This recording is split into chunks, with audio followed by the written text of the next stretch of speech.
If I was to ask you what your child has been doing lately that just drives you insane, what is the first thing that comes to mind? And if you're brave enough, add it to the comments because this is what we're going to talk about today, these beautiful parental triggers and how our children's behaviors and how we react to it could actually help us heal. Uh, that's what we're talking about today. For those who don't know me, my name is Danielle C. Baker. I am the founder and CEO of Being Connected, and I'm also a registered early childhood educator with over 20 years experience in the field. So I do help parents and educators navigate the reality of what it's like to raise healthy children nowadays. Now, don't get it twisted. When you're working with me, we have to put the child's needs first. So we're going to have to put our pride and ego aside, and let's get to it.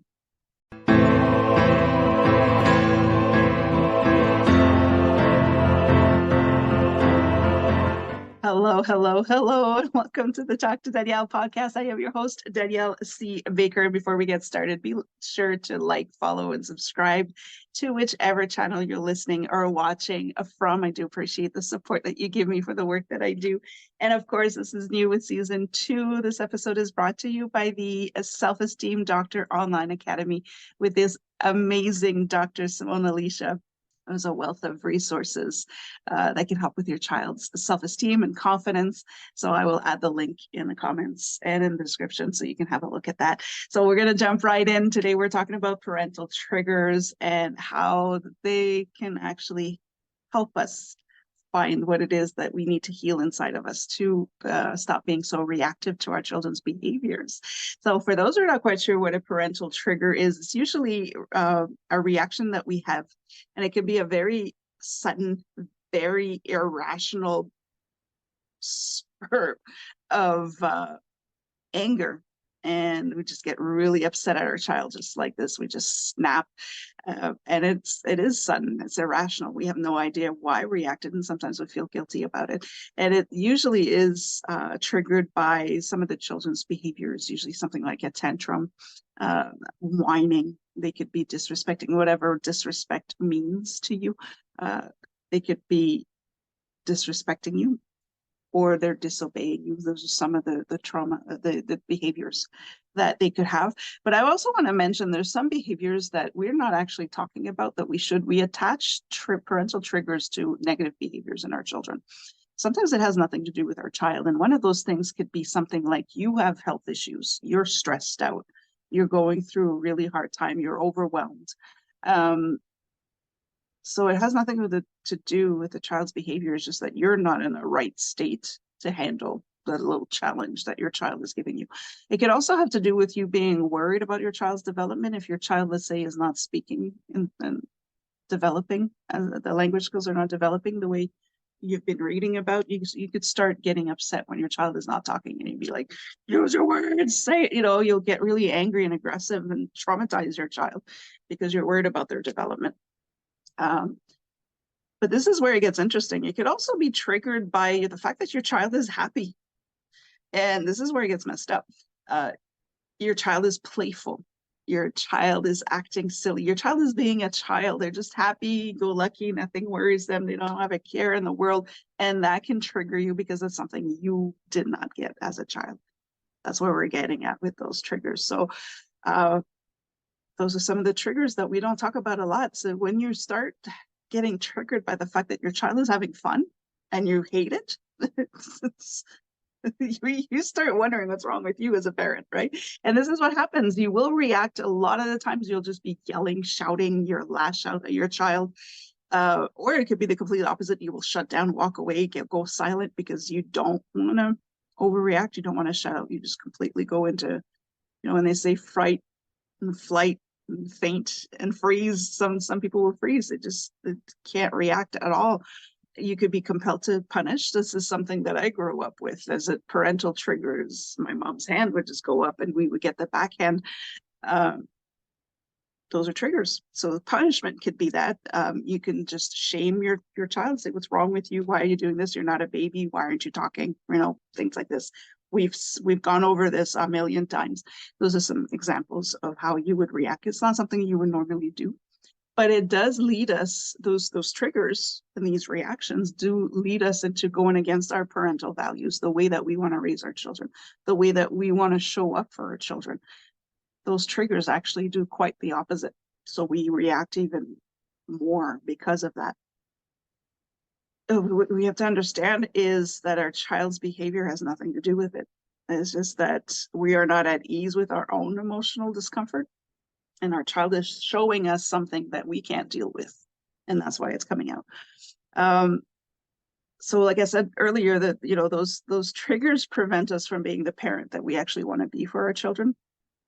And most of the time we react that way because we were raised in an environment where it wasn't safe for us to express our emotions safely, right? So if your child is throwing a tantrum because they're tired or they're hungry, it wasn't safe for you when you were growing up to do something like that, right? Your parents would react as well. You would get punished. So this is basically it. This is why you're reacting. If you weren't allowed to behave that way as a child, your child should not be allowed to react that way. This is how we often bring up that topic with our children. When I was your age, I wasn't allowed to do this. When I was your age, if I talked to my parents that way, I would get a beating. We keep bringing that up to our children, but it has, how well did that work for you? Why are you doing it to your child, right? And that's what a trigger is. It's irrational. And if you were cool, calm, and collected, you would be able to reason that yourself out of that behavior, but you can't. It's this instant, just a snap. So why are we reacting that way? And that's usually it, is some childhood trauma that we have gone through. We couldn't behave that way. We weren't allowed to behave that way. We didn't know the rules of being a child that the adults imposed. We just had to do it. And we discovered them as we went along. So it wasn't safe, but we didn't know how to behave. And that's why we react that way. We don't want our children to react that way. Even though you're not going to beat your child or you're not going to shame your child, you actually do it because they're behaving in a way that you didn't know how to cope with. So what you have to understand is the kids also don't know what a power struggle is. We often relate the child behavior that triggers us as the fact that our child is testing us. They're doing this on purpose. They want to make us miserable. They want to torture us, right? Children are not born with that notion. They just have a need that needs to be met, and you're not listening. You're not meeting that need. So that's how they react, because they don't know how to process their emotion. You're supposed to teach them that. So there's no power struggle in the beginning. We'll take that, we'll associate that as a power struggle because we can't cope with our reaction. We can't be at fault. We can't show our child that we're not perfect. So we will blame, transfer the blame on them, right? And later on, if your child, because they can in the tween years and the teen years, or even younger, there's some 5-year-olds that will do it now. If they are doing it to give you a hard time, just know that you're the one who taught them that. If you keep telling them that that's what they're doing, they're going to believe that that's what they're doing. You're teaching them how to manipulate you. So if there is a power struggle later on, it wasn't from birth. It was taught. It was learned behavior. And remember that. That's why we need to work on those triggers. Right? So why do we get those triggers? Why do we react that way? Is a lot of the times we just don't know how to handle our emotions because we've never had anyone to model that behavior for us as children, right? We're only repeating what our parents used to do. We've never had a parent who processed this properly and showed us how to manage our own emotions, how to manage our behavior. So it was never taught. We don't know how to handle it. So of course we're going to react the same way that our parents reacted. It's a trauma response. It's a defense mechanism. So that's how you learned it. And that's how you're doing it now. It's just a habit. We basically are just feeling threatened by the way that our children are expressing their emotions. That's what it is, because we weren't able to uh, express it ourselves when we were younger. We may still not be able to express it as an adult. And now our child is doing it, and we feel threatened by that because they're doing what we've never been able to do. So that's why we'll snap like that. If you are reacting just the way your parents are reacting, uh, you're just passing that on to your child. You've created that pattern. Your parents did it to you because their parents did it to them, and now you're doing it to your child. We have to break that pattern, and this is what this episode is all about. This is how your child is going to help you heal through your triggers. Is their behavior triggers you, and that's when you know that's what you need to work on, so that you're not passing that on to your child. So here are some facts that, because we tend to get really hard on ourselves when we do have parental triggers, when we snap at our children. We're very hard on ourselves. There's not a lot of explaining to them. Not a lot of people that are talking about this, but what you have to understand is your child's behavior has nothing to do with your reaction. So if your reaction is to yell at your child's behavior has nothing to do with you yelling. You need to understand that your yelling is a reaction, right? And now that you feel so bad that you yelled at your child, you didn't handle the situation very well, but you don't want to admit it because you don't want to show weakness. You're going to turn it around and say, well, if my child would stop behaving that way, I wouldn't have to yell. So now you're gaslighting. And it's just horrible. You're blame shaming. You're switching it around, and now you're making the child's fault. So now you're creating a trauma and a wound to your child. So that's why we need to stop it. So just know that your child's behavior has nothing to do with your behavior. You've attached an emotion to that child. Your child's behavior is affecting you because of a meaning that you attach to it. So I mentioned the power struggle earlier. If you attach the child's behavior to, oh, they're just trying to manipulate me, they're trying to torture me, they're trying to make me upset, they're testing me, you've attached that your child needs something from you, but what you're associating it is, you're not the boss of me, I am the parent. You've attached that to it. So you could have a room full of adults with a child throwing a tantrum, and not every adult in that room is going to think that the child is doing that to torture them.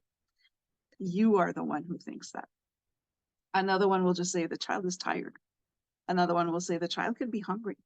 Or another one will say your child's been calling you for the last half hour, telling you their stomach is upset. Right? But for you taking it as a personal attack, just because of what you attach to it. So that's what happens. It will leave you, once you do have a trigger and you react to it, it'll leave you really, you get so frustrated. You can feel helpless. This is something that I felt with one of my children is, he just kept crying and crying and crying, screaming, crying, not a little cry. And no matter what I did, I couldn't soothe him. And so I felt so helpless that I couldn't help him. And so it triggered me every time he'd start screaming like that. It would just, I would actually be, I can't do this anymore. Like I would actually retreat. After a while, it would just get to me. It's too much that I cannot. What kind of parent am I? What kind of mother am I if I can't even soothe my own baby? So that is an example of feeling helpless, and it's the worst feeling in the world. And your children, or if you're very, if you prideful person, feeling helpless is one of the worst feelings in the world when it comes to your children. You can feel overwhelmed, right? All of these emotions will lead you back to a childhood trauma. There's some kind of shame that you've lived through in your childhood trauma, and this is why you're reacting. That's your trigger. This is why your child's behavior and your reaction to it is what's going to help you heal. Another thing that you need to understand, it's not always related to a childhood trauma. It's never, and again, not a child's behavior. It could just be that stress makes it impossible to control yourself. So when you're going through a really, really, really stressful time, your reaction will be stronger, right? If you're tired and you're stressed, you will react on things that you normally wouldn't react. So if your child whines, let's say, and you just choose to ignore it, so you're not giving them the attention, there'll be a day where you're so tired, you're so fed up, you're so stressed out, something bad happened with the other parent, something bad happened at work, whatever it is, you just got some bad news, and for some reason that one day your child whines just makes you snap. So again, it has nothing to do with your child's behavior. Your child does this every day, you choose to ignore it, but today you're not ignoring it. So stress has a huge factor on this. There's some days you can let it slide, and there's some days that no, it's non-negotiable. That will confuse your child too if you're not consistent. So stress is another reason why it could trigger you. Something that's very important here, you have to understand that you are not your reaction. I teach children this a lot, and I help parents and teachers with this as well, is the child is not their behavior, right? So there's no such thing as a bad child. There's just a bad behavior or bad decision, right? It's the same as a parent. You just had a bad reaction. That doesn't make you a bad parent. So you are not your reaction, okay? You're not a bad parent.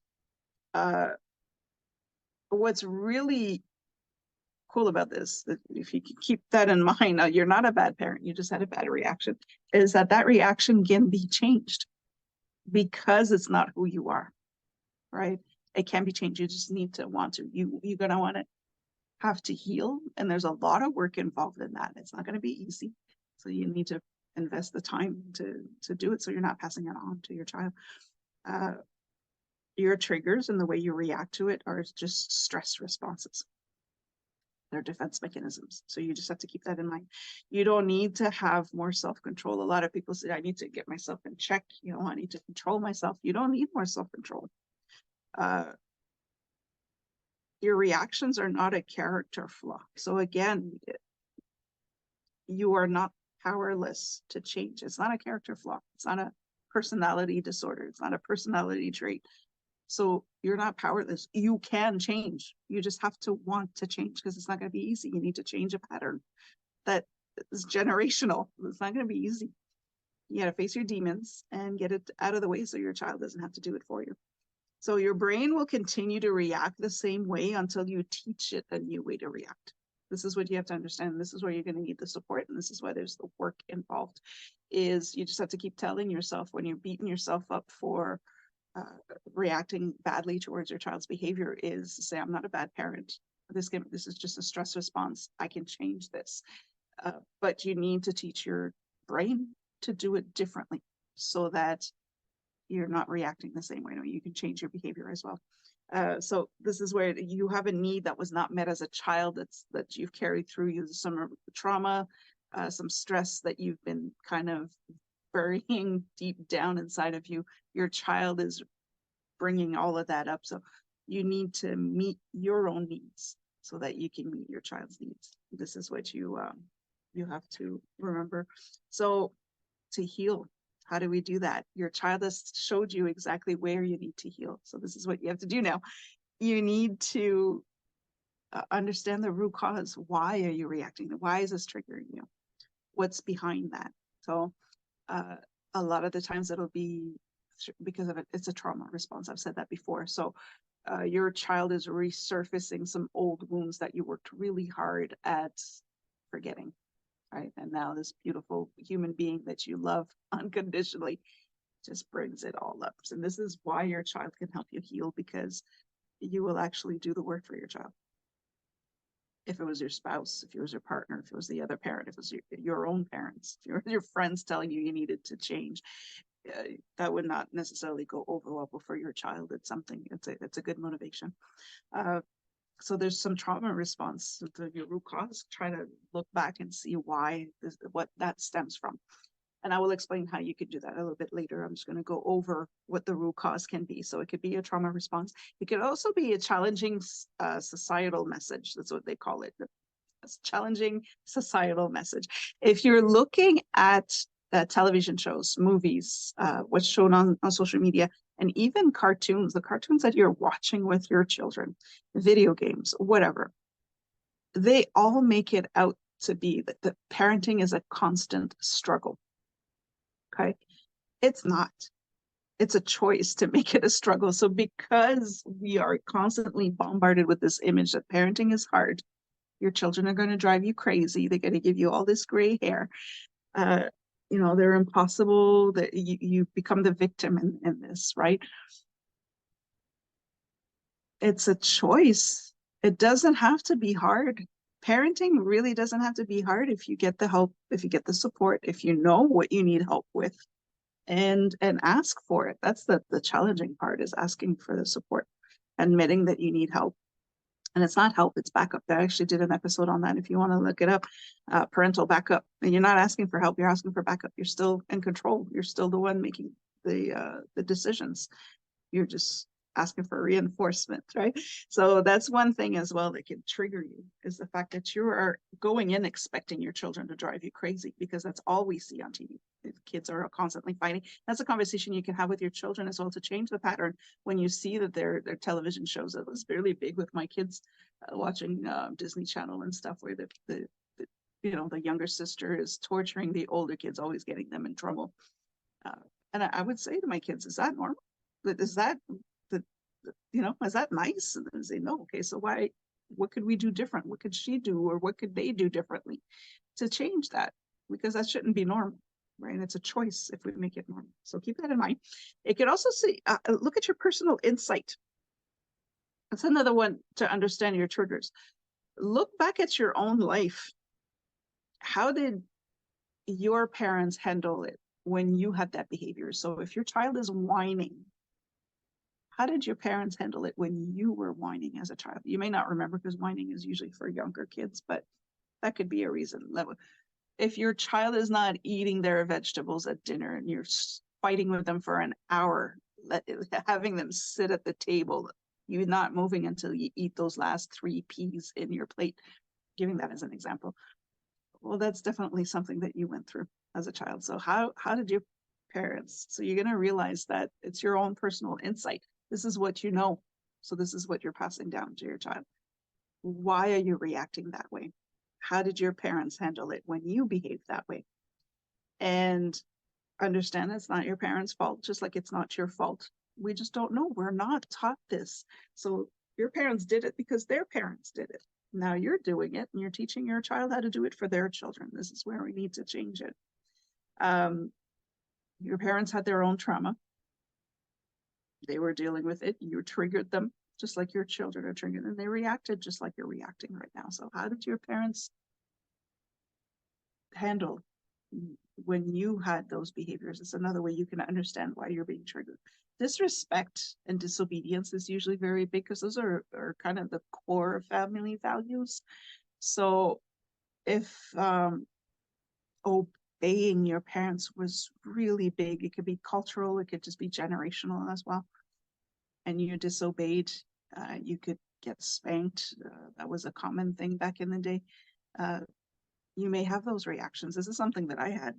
If we did something that my mom didn't like, it was just automatic. Her trigger was just a hand up, and we get the back of the hand. That's just, I was a reaction. She didn't even think about it. It was half a second, and we get, all right, it puts it back in check, and we're good to go. It's extreme, but that's what it was. And so, how did they handle it, and why are you passing that down, is what I'm saying. It's how you interpreted your parents' behavior to your behavior, your parents' reaction to your behavior. You've attached an emotion to that, and that's how you interpreted it. And this is why it's passing on to your child. The reason why it's only an interpretation of the behavior or the reaction is, if you had siblings, you were raised the same way, you had the same reaction from your parents, but it may not be a trigger for your brother or sister. It is a trigger for you because you've attached an emotion to it, and you just buried that deep inside of you, and now it's resurfacing with your child's behavior. But your brothers and sisters may not have that.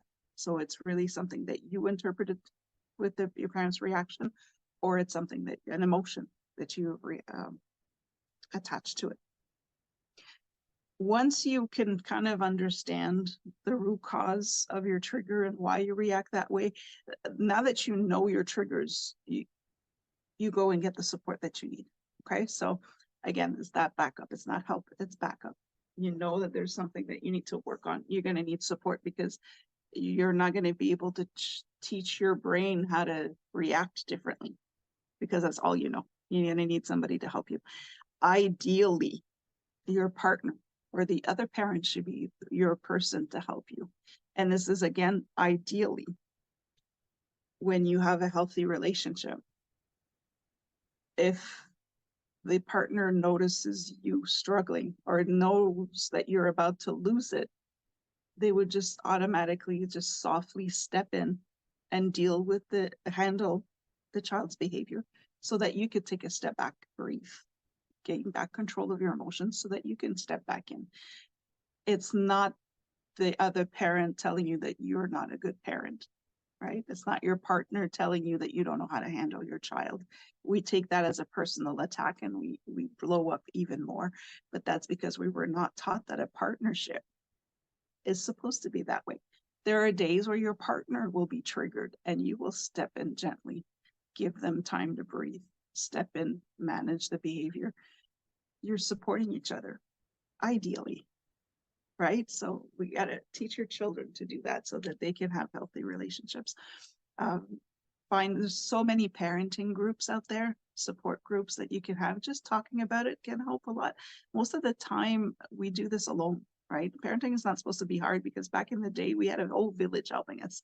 We've lost that village. Now we got to do everything on our own. And we're actually shamed if we ask for help. We're bad parents if we ask for help.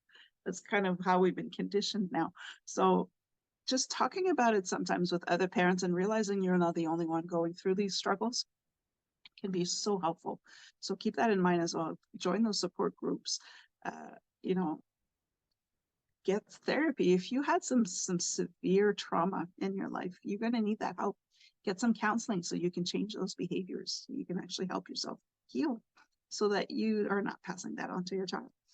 And this is where I'm going to explain how you identify those triggers. This is when I work with children, I will call it the big T's and the little T's. And it's the same with the adults. So your triggers, the T is for triggers. So the big T's and the little T's. The big T's could be coming from severe trauma or abuse. It could be from a sudden death of a parent. You've lost someone very close. So again, it's an emotion that you attach to a very traumatic experience. Those are extremes. Those are your big T's, right? And then you have little T's. So your little triggers, it has to do with non-life-threatening injuries, illnesses, or even if you've been bullied, those would be triggers as well. If you feel that your child is bullying you, that will bring up some emotions that you've been hiding for a very long time. But when I talk about, just to give you an example of what a trigger would be, if when you were a child, you were at the park playing, you fell off the monkey bars, you fell off a play structure and dislocated your shoulder, right? You've attached a pain to that experience and it traumatized you because you had to go to the hospital. The way your parents handled it may have traumatized you. They yelled at you for hurting yourself as opposed to caring for you, making sure you're okay and soothing you. So that will be a trigger. When you see your child at the park doing something that you deem unsafe, you will automatically yell, "Get down from there, you're going to get hurt." That's a trigger. That's a little T. The big trigger is just something else. So look at that and how it triggered you. How did it trigger you when you were little and how does it trigger you now? Okay. Because you know now, you should know, you've attached the fact that playing on structures will have you dislocate as a child. You're playing on the structure, you fall, you dislocate your shoulder. As an adult, you are able to understand that if your child is on the play structure and falls, it doesn't mean they're going to dislocate their shoulder. They may get a bruise. They may fall just perfectly fine and not get hurt. So you have to understand that that was your experience. It doesn't have to be your child's experience. So don't expect your children going to the park to dislocate their shoulders. This is just an example of it. So how did your parents handle that as well, right? If you would have needed, that would be the most terrifying. If you're playing at the park, you're having a great time, you're playing with your siblings, you're getting along for the first time ever, and then this dark dog comes out of nowhere and bites you. That is traumatizing. So now when you're playing with your friends as you get older, you kind of get nervous. You see a dog, you get nervous. Your child sees you get nervous with the dog, and they get nervous. So you're passing that on. Those are triggers. And so if your child is around a dog, you're going to be like, no, right? Now you're traumatizing your child. So how do you react to it now? Do you yell at your child because they could get hurt? Do you completely step back and walk out of the house because you're like, I can't handle this right now. I need to get some air. And you walk away? That's another response. So you're in survival mode. So it could be fight, flight, freeze, or faint, right? It could be one of those. And then look back and see, okay, these are behaviors that your parents modeled, right? And they're also coping mechanisms for your life experiences. Like I mentioned, you got hurt when you fell off the structure, and now it's a response. It's a coping mechanism. If I don't climb up a structure, I can't fall. I can't hurt myself. So don't blame yourself for these reactions. These are perfectly normal reactions, but they will help you heal. You will know where it started from. How did your parents react to it? How are you reacting to it from your own experience? And how are you passing that on? We got to break that pattern. So get the support that you can. There's so much that we can do. I can help as well. I'm going to leave you with that is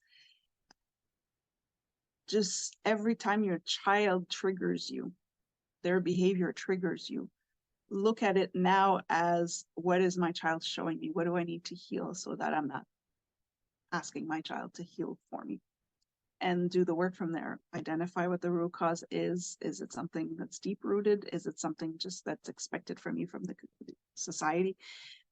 Is it your own insight? Well, it was like that when I was growing up, so it should be like that for my child. And being sitting back and going, well, wait, no, I didn't like that as a child. Why would I do it to my child?